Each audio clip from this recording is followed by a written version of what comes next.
धूमधाम एक caper comedy एक जॉनर है, वो बोल सकते हैं कॉमेडी जॉनर है, बट एक आजकल ऐसे कहते हैं कि जो रोम कॉम्स है थोड़ा बहुत ज़्यादा इस तरह की फिल्में नहीं बन रही हैं, या कॉमेडी भी जिस किस्म की शायद लोग चाह रहे हैं बहुत ज़्यादा ये जॉनर अभी उतना खुल के नहीं आ रहा है। So the makers thought, Aditya अर्श ने ये फिल्म एक्चुअली 2014 में लिखी थी और बनते बनते बनते वो अब हम लोग कास्ट हुए और कहानी काफ़ी अडेप्ट की मुंबई के हिसाब से। तो कहानी एक्चुअली टेक्निकली एक रात की है, दो लोग जो पहली बार मिल रहे हैं, एक अरेंज मैरिज सेटअप है, बहुत सिंपल, कुछ ज़्यादा सोचने की बात नहीं है। बट अभी जो शादी हुई ही है और कैसे एक डोरबेल बजता है और उनकी पूरी ज़िंदगी बदल जाती है, और वो जो रात है एक ना ख़त्म होने वाली रात और ना भूलने वाली रात फॉर एवर इनके लिए बन जाती है। पर उसी में सारा एडवेंचर है, उसी में सारा मस्ती है, मज़ा है, एक दूसरे का जानने का मौका भी मुंबई नगरी का कहीं ना कहीं भ्रमण करते हुए जैसे ये लोग कर रहे हैं और किसी कुछ ढूंढ रहे हैं एट द सेम टाइम। तो ये है धूमधाम। बहुत मज़ेदार कहानी ये है, जैसे यामीन अभी बताया कि एक रात की कहानी है। लोग सोचते हैं कि शादी में धूमधाम हो, धूमधाम से शादी हो, और शादी के बाद इतनी धूमधाम कोई एक्सपेक्ट नहीं करता, ना ही कोई चाहता है कि ऐसा हो। तो इनके साथ शादी के बाद पहली ही रात इतनी धूमधाम होती है कि किसी ने नहीं सोचा होगा कि ऐसा भी कुछ हो सकता है। तो बेचारे वीर की हालत ऐसी हो जाती है कि उसने एक बहुत ही प्यारी सी ज़िंदगी के बारे में सोचा है, एक बहुत ही सीधी सादी अच्छी भोली लाइफ पार्टनर के बारे में सोचा है, और रात जैसे रंग बदल रही है अपने वैसे फुल ऑन सरप्राइज। हाँ, फुल ऑन सरप्राइज। सो उसे लाइफ पार्टनर कोयल से भी अलग अलग सरप्राइजेस मिल रहे हैं कि ये सिचुएशन तो चलो है, हो रही है, पर उसके हर एक जैसे सिचुएशन बदल रही है ना, वैसे कोयल का एक नया लेयर बाहर निकल रहा है।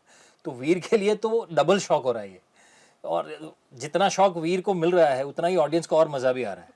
तो उस हिसाब का है पूरा, मतलब इट्स अ मिस एडवेंचर वाला से भरा हुआ पूरा राइड है ये। यामी आप कोयल तो नहीं है, कोयल जैसे किसी किरदार को कोई फ्रेंड है ऐसी, या कोई किसी को देखा है कभी आपने ऐसा कोई नज़दीक में?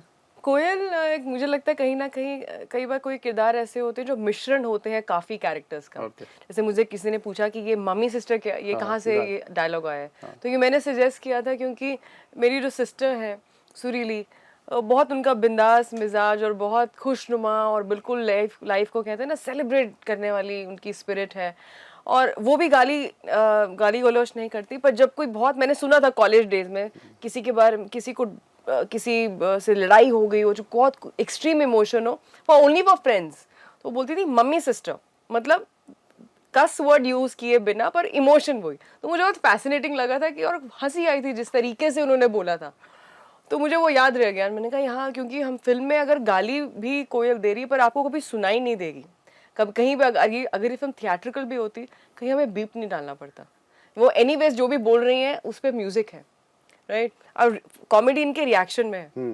तो कहीं कोयल कहीं ना कहीं, चाहे वो मोनोलॉग हो चाहे वो सारे सीन्स हो, कहीं ना कहीं वो मिश्रण है हर एक लड़की का। इसलिए शायद खासकर लड़कियों को वो किरदार काफी बाहर आए, काफी पसंद आ रहा है। I'm sure ये इंटरव्यू के बाद सुरीली भी पूछेगी कि आपने मेरी तारीफ की है या बुराई की, क्योंकि वो मम्मी सिस्टर करती इसीलिए कि संस्कारी बनी रहे, बट आपने उनका मम्मी सिस्टर कर दिया। नहीं ऐसा नहीं है, मेरी मम्मी को भी पता है। वो जिस, मैं वही कह रही हूँ, एक बात करने का तब भी एक अंदाज ऐसा हो कि उसमें हंसी आ जाए, वो हंसी ही छूटेगी आपकी, आप उसको सीरियसली लेंगे ही नहीं। प्रतीक आप बताइए, आप रियल लाइफ में कभी गाली वाली देते हैं, कोई गुस्सा आ जाए या ऐसे? नहीं, अभी तक तो ऐसी ज़रूरत पड़ी नहीं कभी। तो नो मम्मी सिस्टर? हाँ, नहीं, अभी तक तो ऐसा हुआ नहीं। हाँ। और मुझे नहीं लगता कि अब इतने साल नहीं हुआ है तो वो मेरा रिएक्शन बनेगा भी कभी। और फिल्म के दौरान कौन किसको तंग करता था, या दोनों आप लोग शरीफ लोग हो, कुछ प्रैंक होता था कोई कभी सेट पे, कोई ऐसा?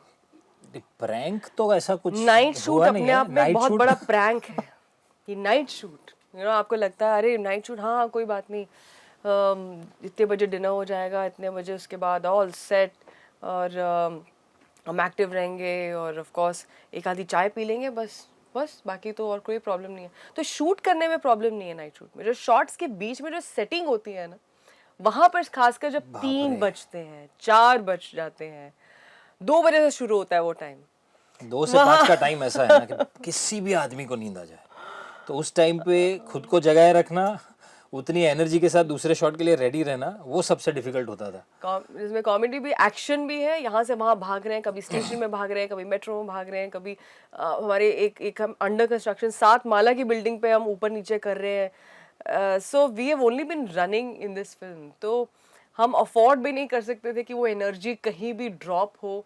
और जहाँ तक तंग करने की बात है, not at all, Prateek is I think anyone who's worked with him one of the best को एक्टर्स जिनके साथ मैंने काम किया है। जितना काम इनका खूबसूरत स्क्रीन पर है, उतने ही सिंपल और उतने ही ईजी गोइंग जिसे बोलते हैं, पेशेंट को एक्टर हैं, बहुत अच्छे को एक्टर हैं। बहुत मज़ा है इनके साथ काम करके। मैंने जनरली ये सवाल इसलिए किया था क्योंकि जो जैसा स्क्रीन पे दिखता है वो ऐसे बिल्कुल उलट होता है। इनकी भी गर्ल नेक्स्ट डोर वाली इमेज है, आपकी भी बहुत प्यारे से कॉमन मैन की, वो स्कैमर वाली इमेज की बात नहीं कर रहा हूँ मैं। नॉर्मल लाइफ में आप लोग एक दूसरे को तंग करते थे या नहीं करते थे? जब डिसिप्लिन में काम किया और आगे बस। हाँ मतलब वैसा ही हुआ है। कभी एक दूसरे को तंग करने का मौका मिला नहीं, क्योंकि फिल्म में हम इतने तंग हो रहे हैं इतनी सिचुएशन से। चलिए, आपकी फिल्म लोगों को पसंद आए, ऐसी शुभकामनाएं हमारी। बहुत बहुत शुक्रिया। Thank you very much. Thank you so much. Thank you.